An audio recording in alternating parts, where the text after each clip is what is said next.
Hello, Feral friends. Welcome back to Feral. I'm your host, Savannah Montana, and today we are talking about the difference between self-awareness and self-improvement.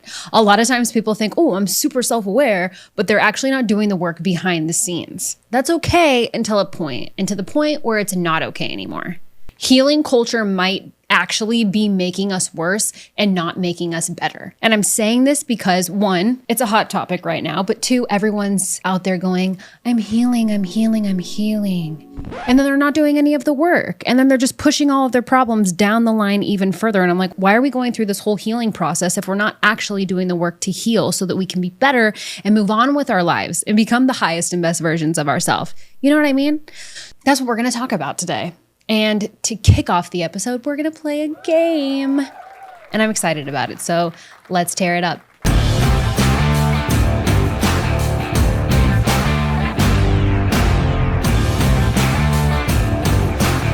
me tell you who the fuck I think I am. You got a minute?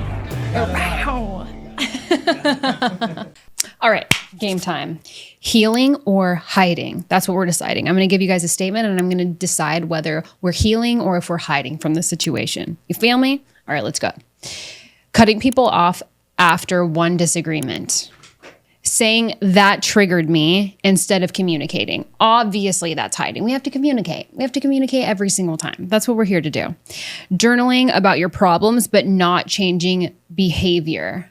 Hiding, of course. We can't just write everything down and then not do the actions behind the words that we're writing about. Definitely hiding. Avoiding dating because you're working on yourself for 2+ years. Honestly, I'm not going to say that that's hiding because everybody's healing journey does take longer than others. So there's not really a timestamp. There's not a timeline. If you're healing and you're going the right direction and you're just not in the space to be dating, don't put yourself in that situation and don't put the person you could be potentially dating in that situation either. So no, I don't think just because it's 2+ years, that means you're hiding if that's your healing journey. If you know that you're avoiding the healing part, then you're obviously hiding. But if you're just going through your process and you're doing the work behind the scenes, then I think that's fine. Blocking someone instead of having a hard conversation. Hiding, of course. We can't just block people. I mean, we can. I like the block thing, but if you're just blocking them to not communicate and have the hard conversation, then you're not using that opportunity to heal yourself or be honest or be confrontational in a positive way. You can be confrontational without being adversarial. It doesn't have to be an argument. It can be hard. It can be difficult. It can be challenging, but don't just block someone. Confront them, especially if you can do it to their face. Even if it's through text, fine. But in person that's a real deal. That's healing. And last but certainly not least, going to therapy but not applying anything outside of the session. Definitely hiding. You're not healing. And why are you spending all this time and money and energy in therapy if you're not going to actually do the work? You're paying your therapist to be there and sit with you and do the things. So you might as well do everything on the back end so that each new session with them is actually positive and ever changing and you're growing until you don't have to pay for a therapist anymore. If you don't want to. Sometimes we just have therapists to shoot the shit. It's true. But if you're in there for actual growth, do the work behind the scenes. Don't hide. That's hiding. I want to know when healing became our personality trait. Some people are in their healing era forever. And the reason that you would know that is because whatever they're healing from, they continue to find a way to work it into the conversation. You know what I mean? We all have a friend like that. We all have a family member like that. We might have a few. It might be us. So if you know someone or if you are the person who finds yourself continuing to talk about the same problem or you're healing from the same trauma or situation over and over and over again, maybe you or these people are not actually doing the work because they're just finding a way to bring it up and talk themselves through it to make themselves feel better. But in reality, that's not healing. That's just talking about healing. I've noticed some people are beginning to over-identify with their wounds instead of actually evolving from their past. I've noticed that doing the work has actually just become a new version of talking about the work. We're not actually changing. We're not actually doing. We're not actually evolving, some of us. And talking about it makes us feel better and we're venting and we have a shoulder to cry on and we want the empathy and all the things. But why do we keep talking about the work? I think we keep talking about it because we are just avoiding it. We're just making excuses. We just want to go through the patterns and be repetitive and just feel like we're in our healing era. But we're going to be there forever if we don't actually start moving our asses. You know what I mean? And ask yourself, have you ever used the term I'm healing as an excuse to avoid doing something that makes you feel uncomfortable? Because I have, for sure I have. I've learned not to do that, because once you actually start healing, it's hard, it's uncomfortable, it's challenging, sure, but it does get easier and you do actually change and evolve and grow as you start to do the work. And sometimes we do that just because we're not ready yet. And if you're not ready to heal and go through that journey and take those first steps, do yourself a favor and don't make false promises to yourself. Don't promise the people around you what you're doing or what you're going through or what's going on with you.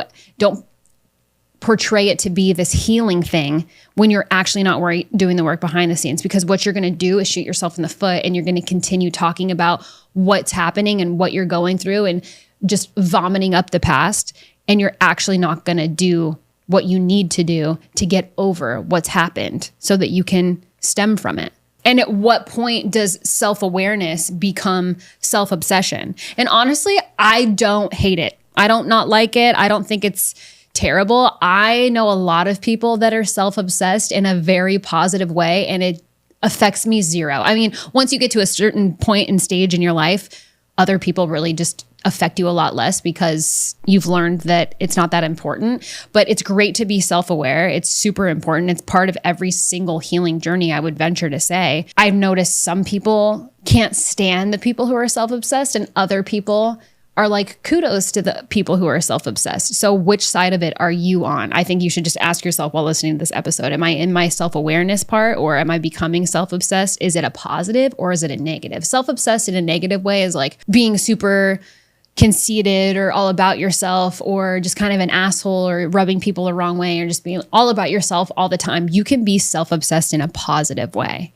Being self-obsessed is bringing people up using your own frequency, your own positive energy, and be like, yeah, I did this and I learned from this and I got here because I did that. I can show you how to do the same thing.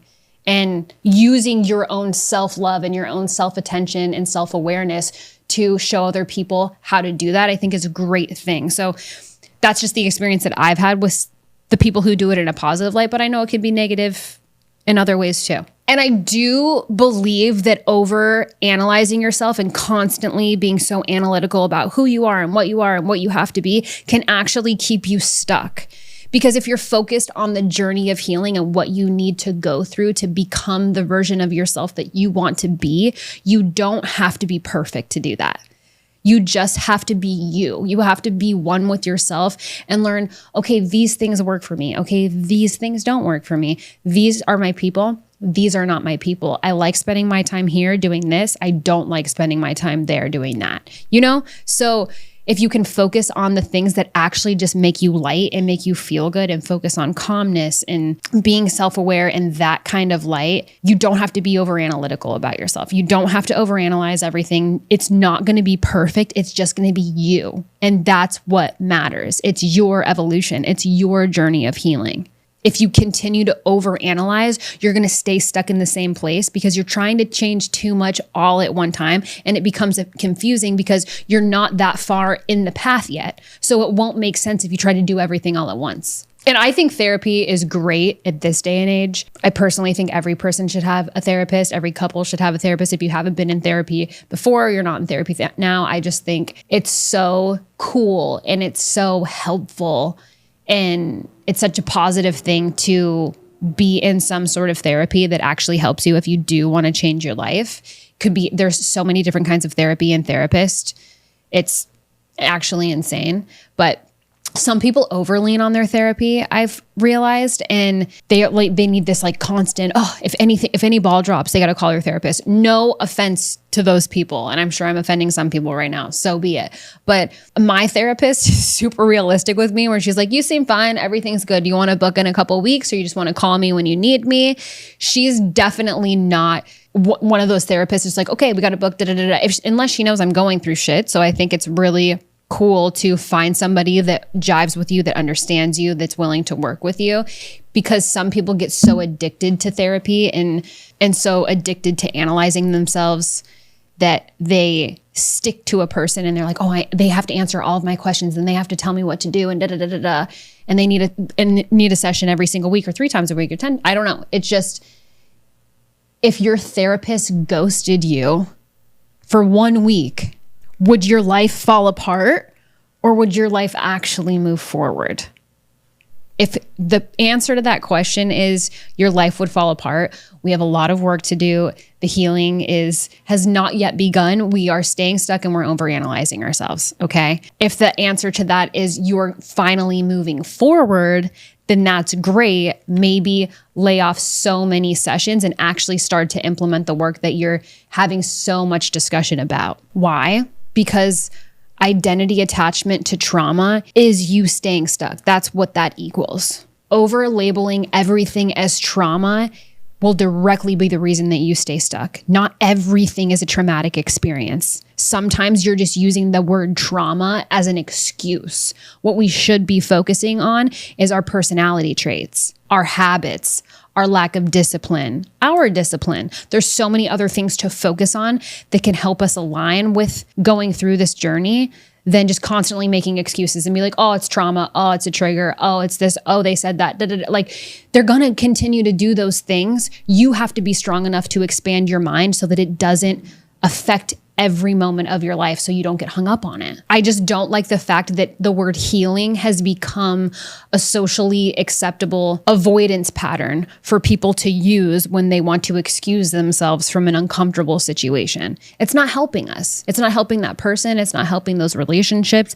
It's not helping. It's not healing. It's just avoiding it, really. And there's become a huge dopamine hit of talking about problems and analyzing problems and venting about problems, so much to the point where we're not actually solving any of the problems. We're just yapping about it. And how long do you want to yap about the same damn thing before you actually change it? It could be anything. It could be an ex. It could be a job. It could be a relationship. It could be somebody in your family. It could be an addiction. It could be where you live, what you do. It could be literally anything. If you just keep talking about it and not doing something about it, then you're holding yourself back. Period. Which leads us into the accountability. Accountability has become everybody's least favorite word. It's either one of your favorite words or it's one of your least favorite words. There's really no in between. Accountability is the part that nobody wants to do. Nobody wants to talk about it. Nobody wants to deal with it. Nobody wants to do it. And certainly nobody wants to be held to it, okay?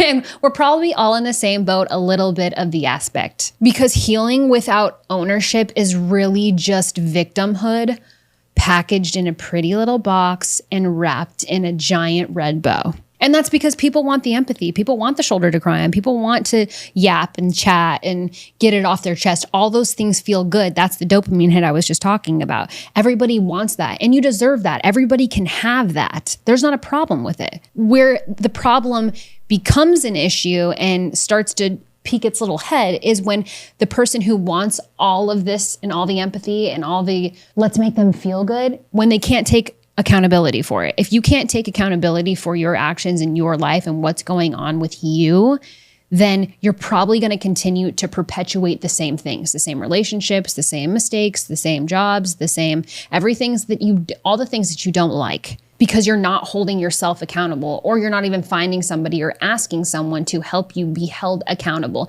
And nobody wants that. Nobody's out there looking like, hey, will you hold me accountable? I actually do have friends that we do accountability check-ins for certain things like workouts or just checking in. And like, you can't. It's kind of a vibe, to be honest. But most people have a hard time and struggle deeply with holding themselves accountable. And the sooner you can admit that to yourself and understand, holy shit, that's probably me too, the faster you can get over it and realize how hard it's not.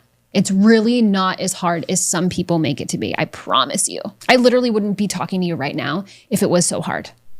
It's not so hard. I promise. One of the easiest ways to trick yourself into accountability or start teaching yourself accountability is start blaming yourself for shit. I know that sounds silly, but admit that something is your fault and see how hard it's not. It's okay to be at fault for something. It's okay to make a mistake. It's okay to not be right all the time. None of us are right all the time. We're just not. So find something that's going on in your life that's 100% your fault and admit it to yourself. Take it a step further and admit it to somebody else.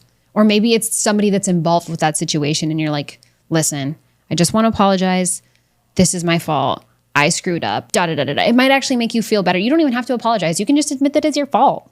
You don't even have to say sorry, because some people have a real hard time with saying sorry. So I feel you on that. But starting to admit that you are at fault for things in your own life can very well be the very thing that changes your life. Pause. And I know that that sounds crazy, but it's so simple and it's so stupid that it's true. And can you really heal if you're constantly blaming everybody else or someone else?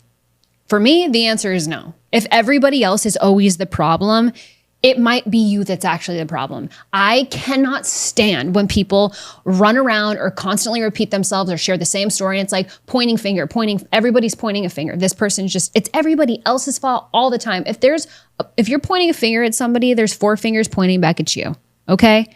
You got to hold yourself accountable for something.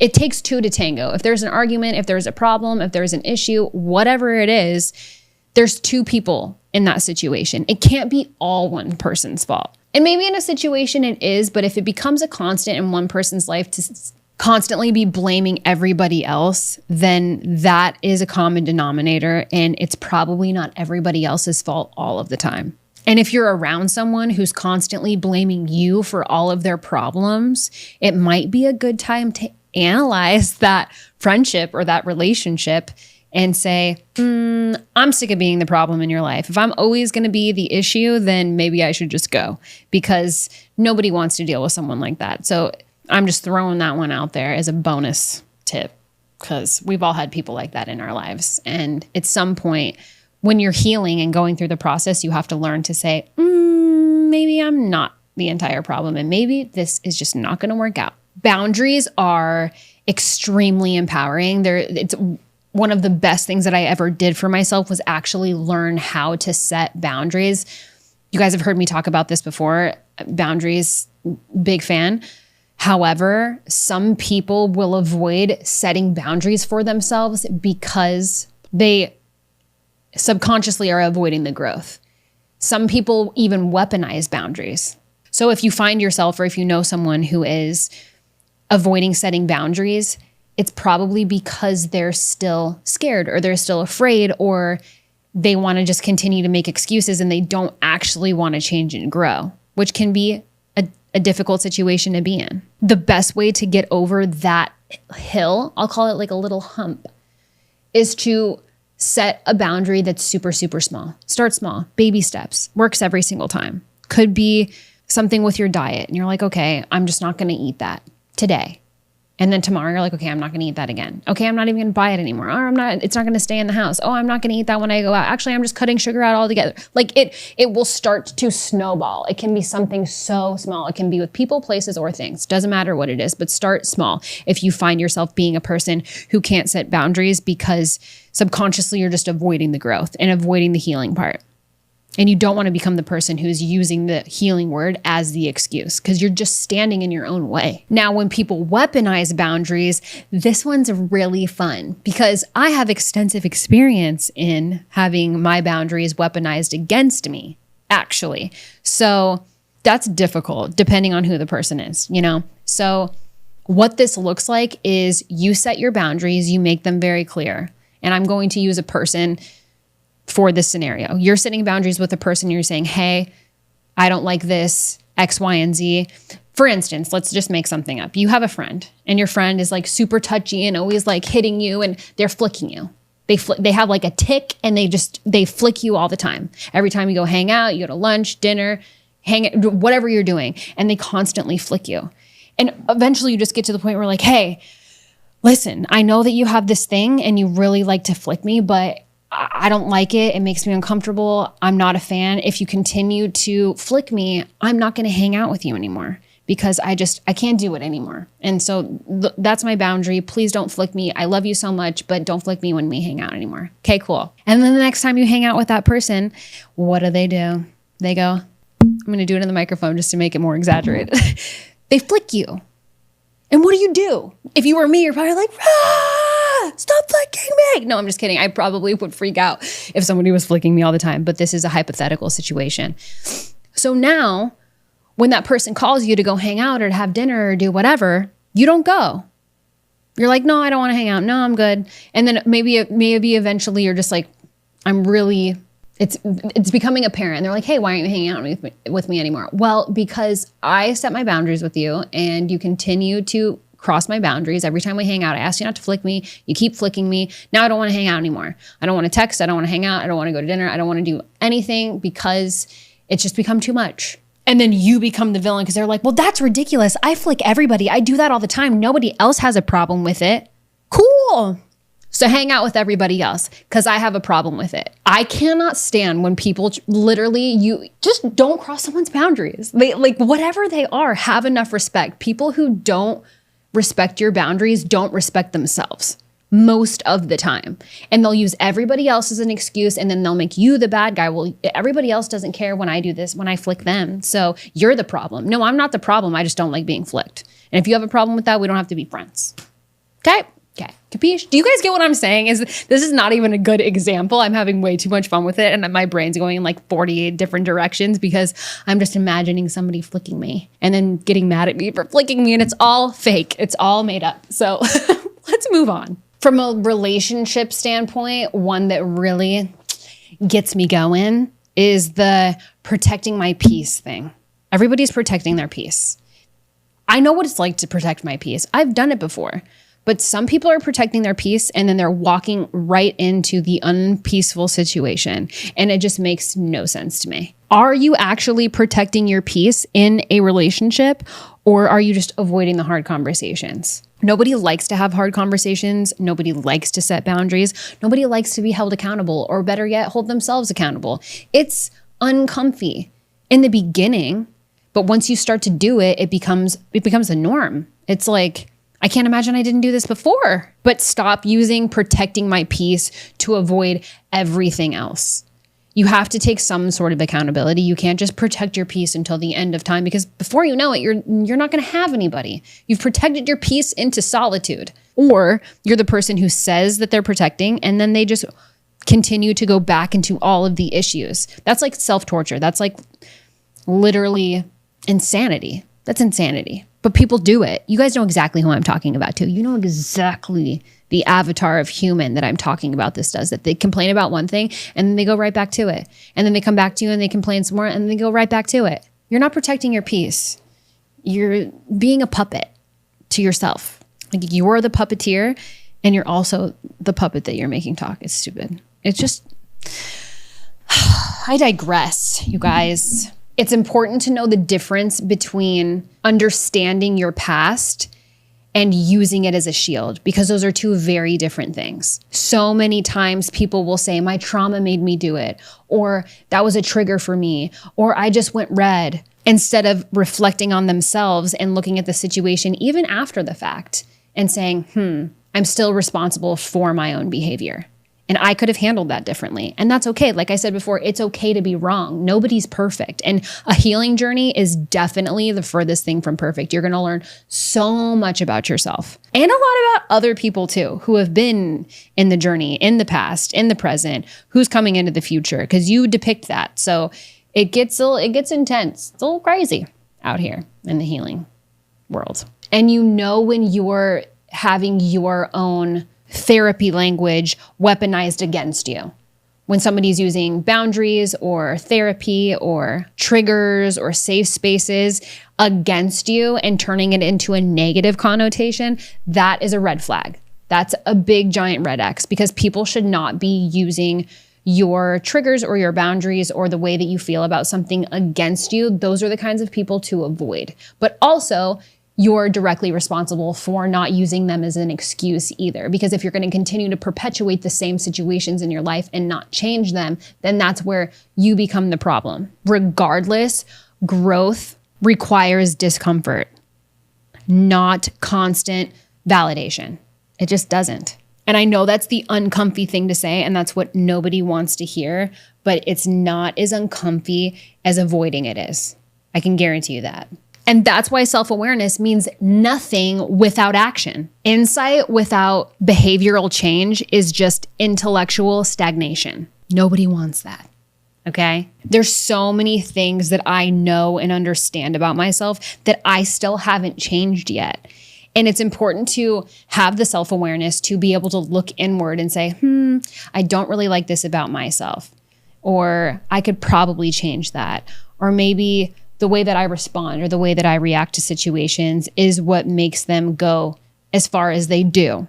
It's not easy to have those conversations with yourself. It's not comfortable, but having the self-awareness to be able to look inward and say, I'm not perfect and I make mistakes and I'm an asshole sometimes. That's okay. That's part of it. But not touching on the things that you want to change about yourself won't help you and they won't help anyone else. They directly affect all of the relationships that you have in business, in personal, in family. Everything across the board is affected by that. So ask yourself, what is something that you know about you that you still haven't changed yet? And then take it a step further. Why haven't you changed it? If you can figure out the what it is and the why it is, the faster you can come up with a plan to actually start making the change. I think a lot of us get analysis paralysis and we continue to talk about our problems and the issues that we have and the changes that we want to make because it's exciting and we know that it's there and we just sit right on that little self-awareness island. We're like, oh, it's so great here. I'm understanding who I am and what I am and why and all these things. And it's comfy. But if we stay on self-awareness island for too long, we're just on an island and we're not changing. We're not building a boat. We're not getting off that island any faster. Okay. It gets so easy to talk about our patterns because we've spent so much time thinking about them that we forget we actually have to do the work. We've actually got to change and implement the plans that we've made in our minds. And some of us are just addicted to the identity of being in progress because we always feel like we're doing something, but in reality, we're actually not. And we can also use that addiction to just continue to have an excuse that we're almost there, we're almost there, we're almost there. You know, when people talk about, well, I'm getting there, I'm getting through it, I'm almost there. You've been almost there and getting there and going through it for 5 years. What are we talking about anymore? Eventually, people will start to disappear from a person's like that life because they know they're not actually going to change. They actually don't want to change. They're just talking about it and then they're doing the complete opposite of everything that they're talking about. And how long can you sit and listen to somebody do that? You wouldn't want to do it to yourself, would you? So imagine how anybody around a person like that would feel. Eventually, it just breaks your heart. You're like, it kills me to even see it because I just feel bad at this point. So don't become that person. Don't constantly be in progress without doing the things on the back end to catapult you to where you're supposed to be going, because then there's going to be new hurdles and there's going to be new things that you need to change and new things that we have to learn about ourselves so that we can get to the next level of our lives. We should always be constantly growing and changing and evolving. That's the point. If we just stayed the same forever, then hell, what's the point in that? Sounds boring if you ask me. It's like sitting in the same class for 7 years and never learning anything, but you keep sitting in the same class. Doesn't make any sense. There's 2 ways to measure our healing. There's measuring it by feeling and there's measuring it by results. By results are what actually changes around you. What is changing around you? The people, the places, the things, everything on the outside of who you are. How is that changing? Does it look different or does it look the same? If it looks the same, you don't have much result. If it's looking a lot different, you have a lot of results. Compare and contrast. On the feeling side, how do you feel about yourself? What are you thinking about? How do you start your day? What does your energy consist of? Are you happy? Are you smiling? Are you calm within yourself? Are you actually becoming one with you and accepting who you are and going through the motions in life in an easier, more positive, uplifting way? If you are, that's a great sign because you're getting closer to you. You're getting closer to your alignment. You're bringing your vibration up and you have a higher frequency now. That's amazing. If it's getting worse or if it's staying the same, not a lot of change is happening. There's more inner work to be done. There's more light to be shed on what's going on with you internally so that you can bring those things to light, sift through all the paperwork, don't file it, just shred it. Just shred the paperwork, okay? We got to open up some filing cabinets back here because it gets a little cluttered, you know? You know what I'm saying? So try to focus on the results of what's going on around you and what's going on within you. Based on those feelings and those actual tangible things, you should be able to see, hey, I'm actually making progress in my journey. And if you're not, you'll know it by just looking around you. It just becomes discipline. It just becomes a new routine and new habits and new boundaries that you hold for yourself. So if we just removed the word healing from our vocabulary, it would just be swapped for discipline, probably, which is fine. That's a beautiful word. And just remember, self-awareness is step one. It's not the finish line. Action is the only proof of growth. If you're not physically changing and doing something different behind the scenes, you're not going to see the growth. You're not going to see the results. The people, places, and things won't change, and the way that you feel and look at yourself won't change either. Action is key. It must be done, and it has to be done by us. Nobody can change us, and no one is responsible for changing our lives besides us. The comfort of staying in progress will last forever if you do it the wrong way. Don't be on that island. Don't sit on that island for too long. Move forward and reflect. You'll just keep going further and further every single time. Because real healing looks boring. It's kind of boring. It can be a little chaotic, mostly on the internal side, but for the most part, it is kind of boring. It's consistency, it's disciplined, and it's changed behavior. That's what you're doing. You're just tweaking yourself. It's a little tweak here and a little tweak there, and then all of a sudden, you're like a brand new machine. You're like, holy shit, I don't even recognize myself. How did I get here? What are we doing? And it's great. And then we find new things.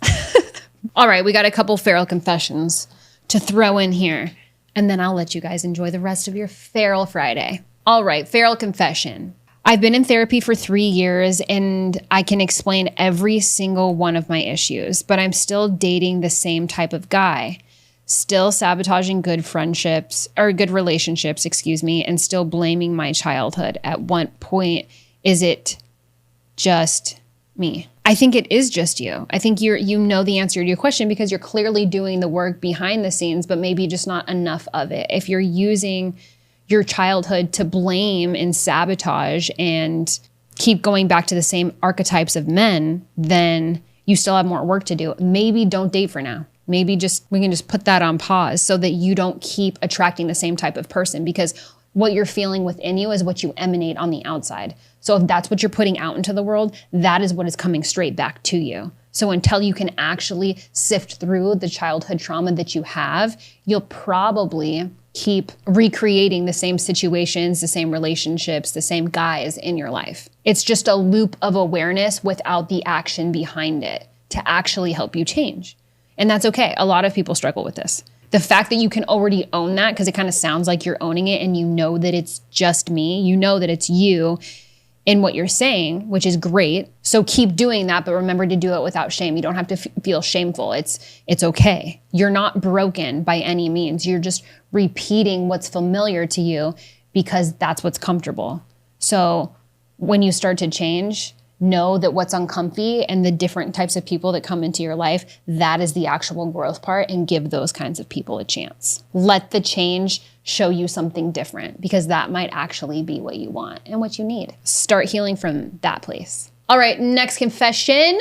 My friends say I've changed since I started healing. I've cut people off, I don't tolerate anything anymore, and I protect my peace at all costs. But if I'm being honest, I feel more alone than ever. Interesting. You kind of sound like me, to be honest, except I felt alone going through this journey, so I understand what you're saying. It can be a sense of loneliness, especially if you're not good at solitude, which is okay. I think there's a big difference between boundaries and isolation. So maybe you're setting your boundaries, but at the same time, you're just avoiding the confrontation or the hard conversation, since you have done so much changing and growing in your friend groups. You still can hang out with your friends and you can still do what you guys do. But if you're intentionally just not hanging out with anybody, that becomes isolation. And if you don't want to hang out with the people that you used to and your friends are saying X, Y, and Z, it's time to attract new people that have the same boundaries and the same respect for themselves in their lives right now, so that you don't have to be alone. But don't just ice yourself out and sit at home or not do anything ever, because you're not going to be able to find people that way. New friends, new things, new places to hang out, right? Sometimes protecting your peace, that's why I don't like this term so much, can just become emotional avoidance. And then you're boxing yourself in from everything around you. Protecting your peace, isolation, a little bit different, right? But all in all, healing shouldn't leave you disconnected from everyone around you. So if you find yourself continuing to do that, maybe dig a little deeper within and hold yourself accountable to ask, am I making the situation worse? Am I really just avoiding? Am I really just isolating? Am I avoiding confrontation, or am I avoiding other things because I'm on my self-awareness island? Or maybe it's that self-obsession thing I was talking about earlier. You know what I mean? But don't be lonely. Don't isolate yourself. All right, feral friends. Well, I hope you had fun today. I enjoyed being here with you. Remember that healing culture is a part of a culture, but we don't have to take it too far. We just need to move our asses, take accountability, take action for the change and the growth that we actually want in our life in order to become the highest and best versions of ourselves, okay? There's a lot of things that go into it. Don't isolate yourself and don't live on self-awareness island for too long. We actually have to put the motion behind everything that we want to become. So take that with you as you will. I hope it helped you, or if you know anybody that might need to hear this, then please send it their way. Until then, you guys know where to find me. If you don't follow the show already, make sure you follow at Feral the podcast across all platforms. You guys can also follow me at Savannah_Montana. Make sure to subscribe on YouTube, like, follow, subscribe, leave a comment, share, hit me up in the DMs, all the things. If you guys have any feral confessions that you would like to submit, make sure you go to the website at savannahmontana.com. You can also ask me any questions there. Until next time, stay feral, and I will see you guys next Friday. Mwah. Okay, love you. Bye.